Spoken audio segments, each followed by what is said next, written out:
मित्रांनो, सी-जे-पी अर्थात कॉकरोच जनता पार्टी. ही कॉकरोच जनता पार्टी एकाएकी आली कुठून?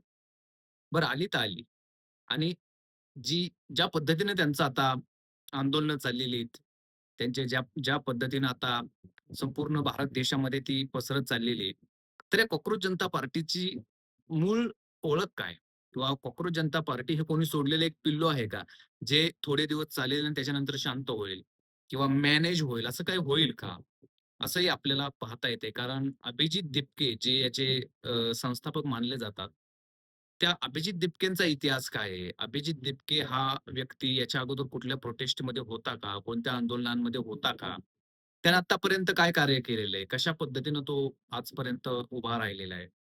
याच्या पाठीमागे त्याच्या काही गोष्टी आहेत का? हे सगळं पाहणं गरजेचं आहे. कारण कोणतीही व्यक्ती, कोणतीही गोष्ट लगेच लोकांसमोर येत नाही. त्याचं काहीतरी पाठीमागे कार्य असतं.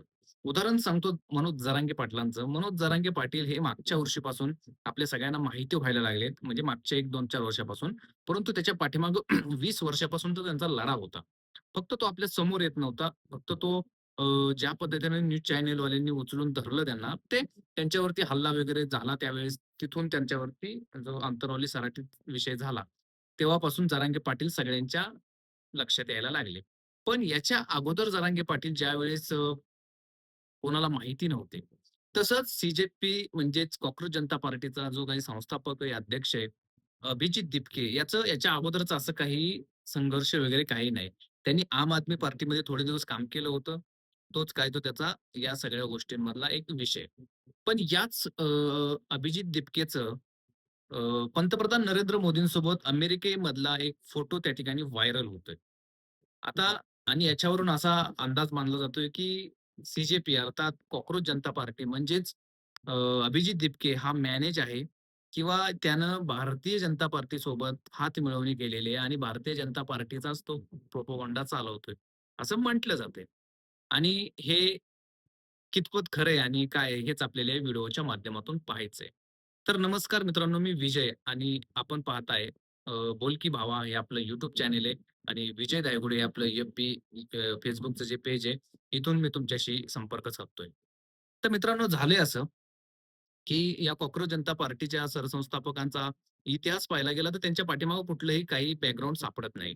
त्यांनी कधीही सामाजिक कार्य केलेलं सापडत नाही. त्यांनी याच्या अगोदर कुठेही प्रोटेस्ट केलेलं सापडत नाही. याच्या अगोदर कुठेही त्यांनी मोर्चा काढलेला सापडत नाही. पण त्यांचा एक फोटो मात्र पंतप्रधान नरेंद्र मोदींसोबतचा सापडला. आता त्याच्यावरती अभिजितचं असं म्हणणं आहे, की तो फोटो जो आहे तो एआय जनरेटेड असेल.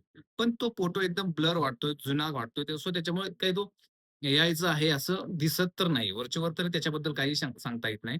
पण अभिजितचा हा फोटो आणि त्याचं हे जे आंदोलन आता तो आंदोलन तर सरकारच्या विरोधात करतोय हे तर जगजाहीर आहे. म्हणजे जो धर्मेंद्र प्रधान जो जे शिक्षण मंत्री आहेत सध्या. खरं तर त्यांच्यात भारतीय जनता पार्टीमध्ये सुद्धा काही गोष्टींमध्ये एकमेकांबद्दल असंतोष असतो. तो प्रत्येकाचा असतो म्हणजे तो प्रत्येक पक्षामधल्या आतल्या गोष्टींचा विषय वेगळा असतो. धर्मेंद्र प्रधान यांचं जे काही प्रस्त आहे, ते थोडं वेगळ्या विषयातून. ते नंतर तुम्हाला एखाद्या व्हिडिओमध्ये मी सांगेन. पण या व्हिडिओमधून सांगण्याचं तात्पर्य एवढंच आहे, की ज्या प्रकारे धर्मेंद्र प्रधान हे काही भारतीय जनता पार्टीच्या लोकांना ते पक्षामध्ये नकोय किंवा त्या पदावरती ते नकोय. नीट सारखी पेपरफुटी झाली कशी? नीट सारखी पेपरफुटी झाल्यानंतर हा अभिजित दिपके एकदमच कसा बाहेर आला? त्याच्यानंतर त्याचे फॉलोअर्स एकदम कसे काय वाढले? याचा अभ्यास मात्र करणं सर्वांच्या माथी पडलेलं आहे. पण याच अभिजित दिपकेचा कोणत्या पक्षाशी संबंध आहे का असं बघितलं जातंय. कारण लगेच इतकं सगळा रिस्पॉन्स मिळू कसा शकतो नाही का?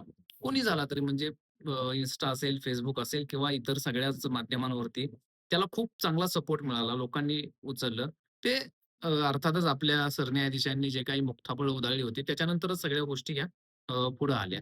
पण या सगळ्या भानगडीमध्ये त्यांना खरोखरच सत्तेतल्या काही लोकांचा सपोर्ट आहे का? हाच अभिजित तिप्के ज्यावेळेस दिल्ली विमानतळावरती येतो, त्याला जी सिक्युरिटी दिली जाते ती अविस्मरणीय. म्हणजे एक कोणीतरी संस्थापक आहे, कुठेतरी मज्जा-मस्ती करता-करता त्यांनी एक पार्टी काढलेली, त्याला पक्षाचं नाव दिलेलं आहे, ना ते कुठल्याही प्रकारे तुमच्या रजिस्टर आहे किंवा काही नाही.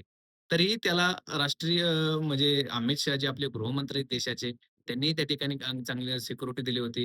दिल्लीमध्ये सत्ता कोणाची? तर भारतीय जनता पार्टीची. तरीही तिथल्या पोलिसांचं त्याला संरक्षण होतं. तिथलं त्यांचं जे जंतर-मंतरचं आंदोलन आहे तेही सक्सेस होऊन दिलं. आज पुण्यामध्ये ते आंदोलन करतायत, तिथेही त्यांना सक्सेस होऊन दिलं जातंय.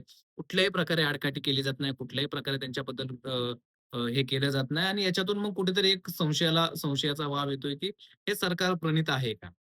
आणि जर आता सध्याच्या परिस्थितीत ते दिपके साहेब बोलतायत सरकारच्या विरोधात, परंतु त्यांनी जर पुढे जाऊन अशी भूमिका घेतली, की सरकारने आम्हाला या सगळ्या गोष्टी मान्य केल्या, तर सरकार स्वतःवरती झालेली ही जी मानहानी होती किंवा नीट परीक्षेच्या मुद्द्यातून झालेली सरकारची बदनामी होती.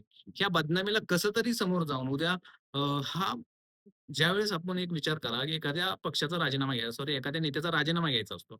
तर राजीनामा कुठल्याही प्रकारे दे राजीनामा असा राजीनामा दिलाही जात नाही, घेतलाही जात नाही. त्यासाठी एक परिस्थिती निर्माण केली जाते. त्यासाठी एक सिच्युएशन तयार केली जाते आणि ती सिच्युएशन सध्या महाराष्ट्रामध्ये, देशामध्ये होताना दिसते. ती या शिक्षण मंत्र्यांच्या विरोधामध्ये ज्या पद्धतीने हे प्रोटेस्ट चाललेले आहेत, ते अजूनही खूप भयानक होतील, अजूनही खूप वाढतील. याच्यामध्ये विद्यार्थ्यांचा फायदा होणार आहे ही नंतरची गोष्ट. परंतु यातलं पॉलिटिक्स ओळखून घेणं जरा गरजेचं वाटतंय. पण माझं वैयक्तिक मत असं आहे, की कुठल्याही प्रकारे भारतीय जनता पार्टीने या सी कुठलीही फंडिंग पुरवलेली नसेल आणि जर पुरवली असेल, तर तो विषय वेगळा असेल. परंतु सध्या तरी या सी-जे-पीच्या जर मनात आलं या कॉकरोच जे म्हटलं जातंय, त्यांनी सगळ्यांनी जर ठरवलं, तर सरकार उलथून टाकण्याची सुद्धा ताकद या सी अर्थात कॉकरोच जनता पार्टीमध्ये आहे. तुम्हाला काय वाटतं? तुमची काय मतं असतील तर नक्की कमेंट्समध्ये अ, द्या आणि आपल्या चॅनेलला, आपल्या पेजला नक्की फॉलो, सबस्क्राईब करा. धन्यवाद मित्रांनो. जय हिंद आणि जय महाराष्ट्र.